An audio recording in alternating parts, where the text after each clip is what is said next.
The phone buzzed at 3:47 a.m. with 17 missed calls from my former boss.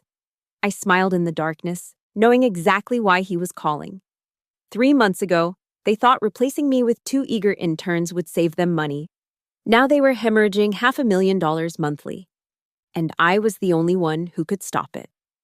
My name is Diana Matthews, and this is the story of how I watched my former company burn from the inside out. It started on a Tuesday morning in March when I walked into Meridian Analytics, expecting another ordinary day of managing their most lucrative client accounts. Instead, I found cardboard boxes on my desk and Marcus Wellington, our pompous VP of Operations, standing beside them with a smug expression that would haunt my dreams for weeks. "Diana, we need to talk," he said, adjusting his unnecessarily expensive tie.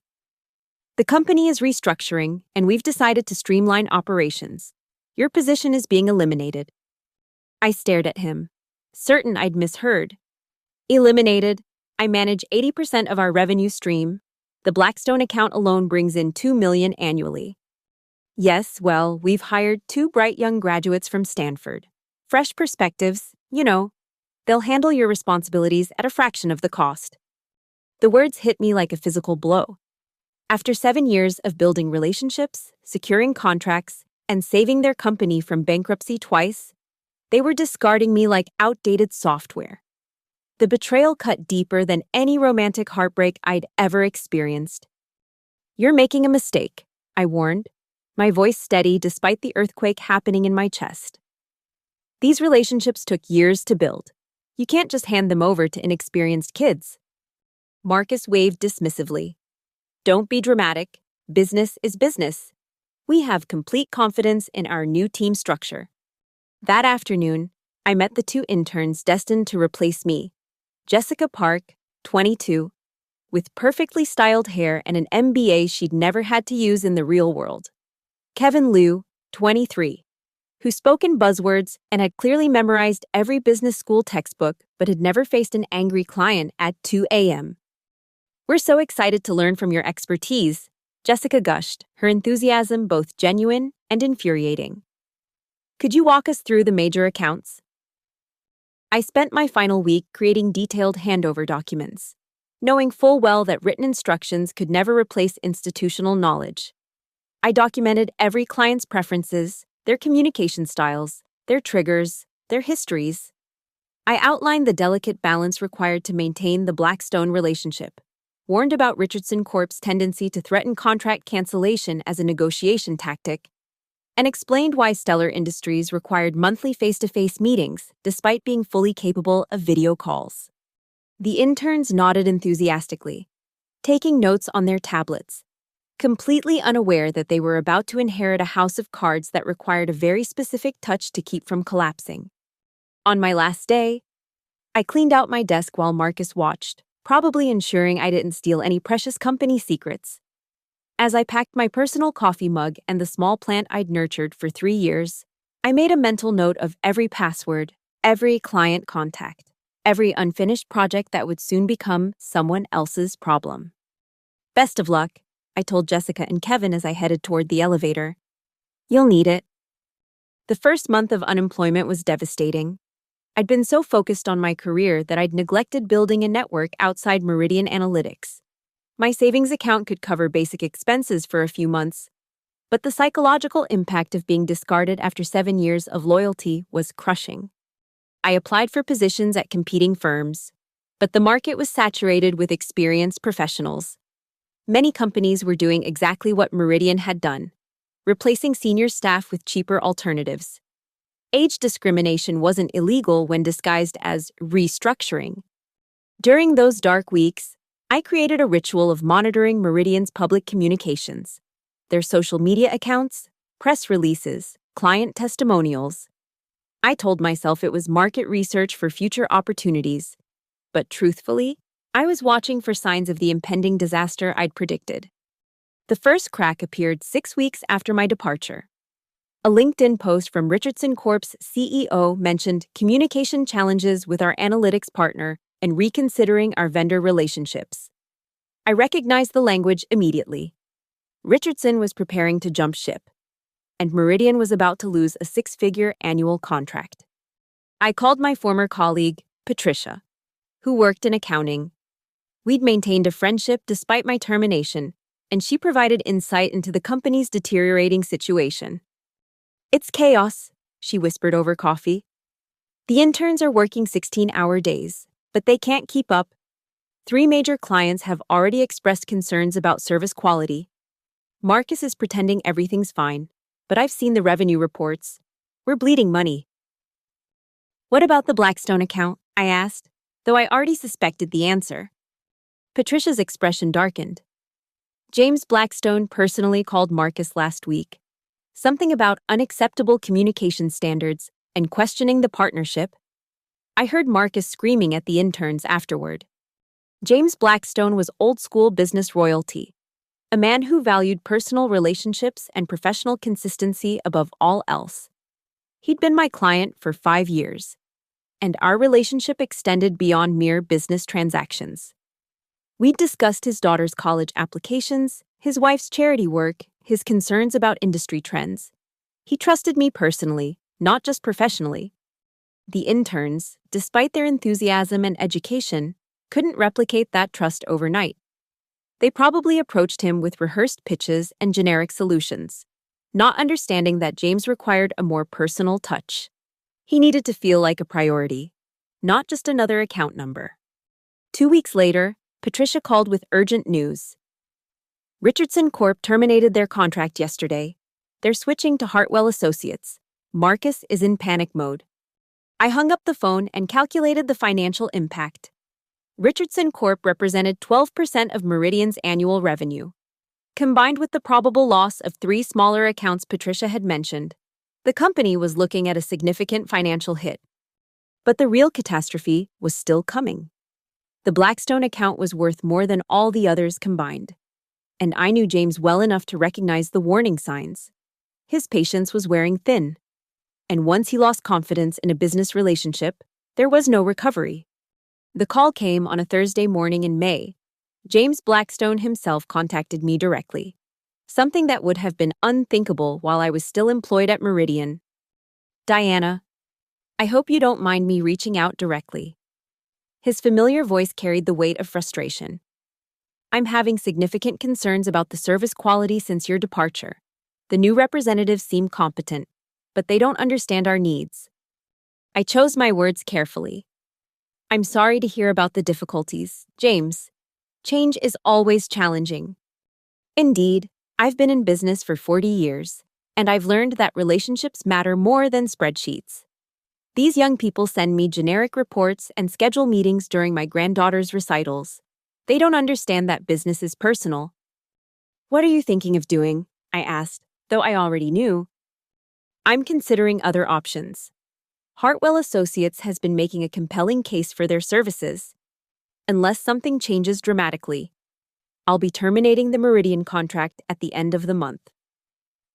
After the call, I sat in my apartment calculating the full scope of the disaster. The Blackstone account was worth approximately $2.4 million annually. Combined with Richardson Corp and the other smaller accounts, Meridian was facing a revenue loss of nearly $4 million per year. Their monthly hemorrhaging would indeed approach the $500,000 mark I'd predicted. The irony was delicious. Marcus had eliminated my position to save approximately $120,000 in annual salary and benefits. His cost-cutting measure was now costing the company more than 30 times that amount in lost revenue. I drafted a brief email to James, positioning myself as an independent consultant. "If you're exploring alternative analytics partnerships, I'd be happy to discuss customized solutions for your specific needs." I kept it professional, avoiding any direct criticism of my former employer while making it clear that I was available. His response came within hours. "Diana, I'd be very interested in discussing this further. Could we meet for lunch next week?" Meanwhile, the situation at Meridian continued deteriorating. Patricia provided regular updates about the mounting chaos. Marcus had extended the interns' hours to handle the crisis, but overwork was leading to more mistakes, which created additional problems with remaining clients. Jessica had a complete breakdown yesterday, Patricia reported. She was crying in the bathroom about how impossible the workload is. Kevin isn't much better. He's been making errors on basic reports that we have to constantly correct. What about hiring additional staff? I asked. Marcus is too proud to admit he made a mistake.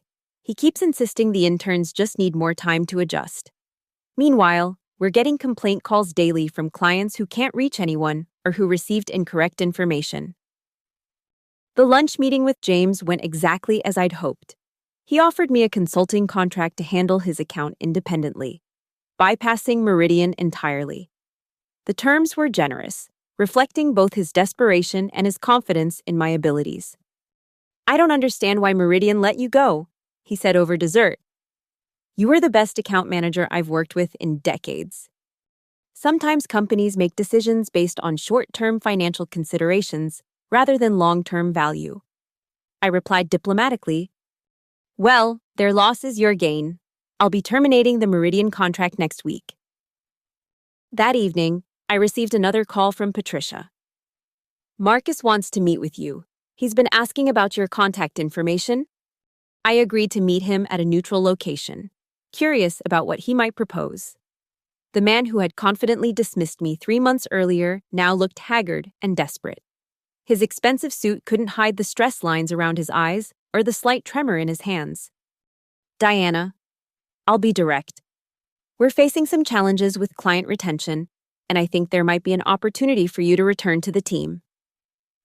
I maintained a poker face despite the satisfaction coursing through me. "I'm currently exploring consulting opportunities. What kind of position are you considering?" "Well, obviously it would be a lateral move from your previous role. Same responsibilities, same compensation structure." The audacity was breathtaking. He wanted me to return to the exact position he'd eliminated for the same salary, to clean up the mess he'd created. No acknowledgement of his mistake, no recognition of the damage his decision had caused, no offer of improved terms.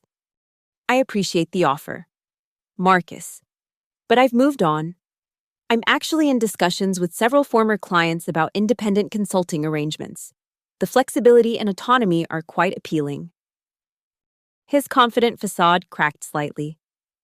"Diana, let's be practical. You need employment, and we need experienced account management. Surely we can find mutually beneficial terms." "I'm not sure I understand. 3 months ago, you told me that 2 Stanford graduates could handle my responsibilities at a fraction of the cost. What's changed?" Marcus shifted uncomfortably. "Well, there's been an adjustment period. The learning curve has been steeper than anticipated."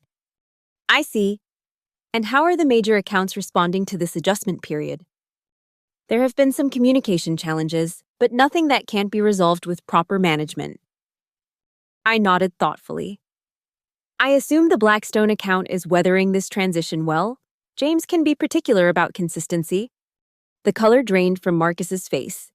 He clearly didn't know about my consulting arrangement with James, but he could see where this conversation was heading. "The Blackstone relationship is evolving. There have been some concerns expressed, but I'm confident we can address them." "I'm sure you can," I said with a smile. "Unfortunately, I'm not available for full-time employment. However, if you're interested in consulting services for specific projects, I might be able to accommodate that on a limited basis." "What kind of rates are we talking about?" he asked cautiously. I quoted a figure that was triple my previous hourly equivalent, with a minimum commitment requirement that would exceed my former annual salary. His reaction was predictable. "That's completely unreasonable. We can't justify those rates for work you used to do as a salaried employee." "Of course not. But I'm no longer a salaried employee, am I? I'm an independent consultant with specialized expertise and established client relationships. My rates reflect the current market value of those services." Marcus left the meeting empty-handed, and I walked away feeling vindicated.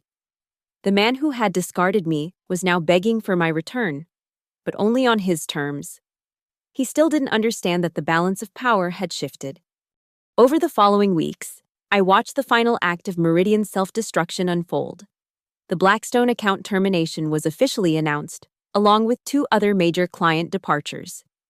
Patricia reported that Marcus had been forced to explain the revenue losses to the board of directors, who were not pleased with his cost-cutting strategy. "They're talking about replacing Marcus," she whispered during our weekly coffee meeting. "The board wants someone who can rebuild the client relationships and restore revenue." Meanwhile, my consulting practice was thriving. James Blackstone had referred me to 3 other companies in his network, all of whom were dissatisfied with their current analytics providers. Word of mouth in the business community was powerful, and my reputation for personalized service was opening doors. The irony wasn't lost on me. Marcus had eliminated my position to cut costs, but his decision had inadvertently launched my independent career. I was now earning more than my previous salary while working with clients who appreciated my expertise and paid accordingly. The final chapter of this story began with a phone call from an unknown number on a Tuesday morning in August. The caller identified herself as Helen Crawford, Meridian's newly appointed CEO. "Ms. Matthews, I'm calling to discuss a potential partnership opportunity. I understand you've been consulting with several former Meridian clients." I recognized the diplomatic language immediately. The board had indeed replaced Marcus, and the new leadership was attempting damage control. "I am working with several clients in the analytics space," I confirmed. "How can I help you?" "I'd like to propose a strategic partnership. Meridian has resources and infrastructure that could benefit your consulting practice, and your client relationships could help us rebuild our revenue base." The proposal was intriguing. Helen was essentially offering to make me an external partner rather than an employee, allowing me to maintain my independent status while providing access to Meridian's resources for larger projects. "What happened to the interns who replaced me?" I asked. "Jessica and Kevin are talented individuals who would benefit from more structured mentorship. They're currently working on smaller accounts while we rebuild our senior client relationships." Translation: the interns had been demoted to junior roles, and Helen was cleaning up the mess Marcus had created. The admission was implicit but clear. We agreed to meet the following week to discuss terms. Walking back into the Meridian office felt surreal. The same conference room where Marcus had dismissed me now hosted negotiations for a partnership that would restore my income while maintaining my independence. Helen was everything Marcus wasn't: pragmatic, respectful, and willing to acknowledge past mistakes without dwelling on them. She understood that rebuilding client relationships would require time and investment, not just cheap labor. "I won't pretend the previous management made optimal decisions," she said during our meeting. "But I'm more interested in moving forward than assigning blame. Your expertise in client relationships are valuable assets that could benefit everyone." The partnership agreement we negotiated was generous. I would handle major client accounts as an independent consultant, with Meridian providing administrative support and resources for complex projects. My compensation would be performance-based, meaning successful client retention and new business development would directly benefit my income. Most importantly, I would have complete autonomy in client management decisions. No more corporate bureaucracy, no more cost-cutting mandates that compromise service quality.